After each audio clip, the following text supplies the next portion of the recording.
to a sudden realization that the project you got 3 weeks ago is now due. You have nothing to hand in and you already know your grade. A big, fat 0. But why has nothing been completed? Why is your project incomplete? Well, this is because of a very terrifying, ferocious, destiny-destroying, and horrific disease known as procrastination. Now you may be thinking, what is procrastination? Why are we so fond of it? Is it really that bad for you? What's the worst it can cause? Or maybe even, how do we stop? There are questions I'll be answering right now. What is it? Well, procrastination is the constant urge to bring yourself pleasure over pain. Or in our case, over work. Did you know that over 20% of people in the world chronically procrastinate, which is around 1.48 billion people? We do this because of our human nature that tells us to bring ourselves entertainment and happiness, and not at all work or pain. As humans, we like to live in the moment and be happy in that moment, when we should be working now so we can be happy later on. To put it simple, we're driven to keep away from any type of work for as long as possible. Procrastination causes so many bad things in so many lives, yet we still continue this horrendous practice. Think about it. When you do this, you waste so much time doing irrelevant things. Or in other words, you kill time. And we all know time is money. Time should be made of the essence. Time is life. So by wasting time, you're indirectly killing time, killing yourself off.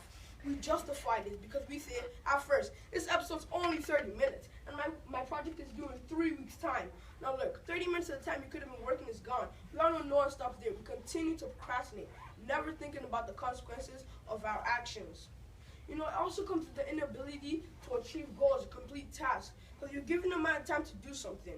Wasted 90% of it. Though you may be able to work on it that 10%, but you definitely won't meet the quota you would have met if you didn't waste any time.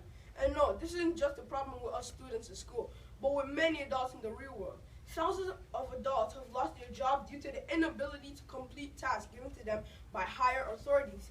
These same people aren't trusted by family or friends to handle important events, knowing they'll put it off till last minute. These people then begin to see themselves as others see them, incapable, untrustworthy, and sometimes fall into a state of depression. The highest percent of people actually end up very stressed out because they're always rushing to complete things. And rushing is always bad. It causes a lot of stress, and we all know stress leads to many heart problems. And rushing in itself is bad. Rushing to complete things, go places on the road, we can see how that ends up. The lower percent of people actually try to stop procrastinating, and then they develop a type of anxiety where they're actually afraid of not meeting deadlines or goals they've given themselves. Remember, all these problems all began with one thing: procrastination. Don't be scared though. There are ways to stop procrastinating.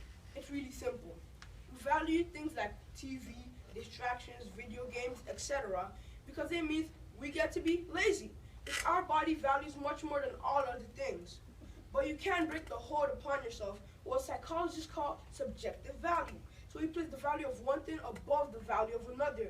For example, if you think, I still got 3 weeks to go, you most likely procrastinate until last minute. But if you think, this assignment, this project, if I fail it, if it's incomplete, I can fail my subject, my course, you most likely work on it and forget distractions, TV, etc. Because now that assignment, the value of it has been put above laziness. So now you know how to stop procrastinating. If you haven't yet, don't start. You know, if I procrastinate on this speech project, because yes, it was an assignment, I don't think I'd be here telling you this right now. I'll probably still be working on it, procrastinating, or using other distractions to get away from it. You all wouldn't have learned what procrastination was, why we're so fond of it, how bad it is, what it causes, or even how to stop. I hope you all listened, enjoyed, and learned something. Stop procrastinating! And if you haven't started yet, don't let the disease get you. Thank you, and goodbye.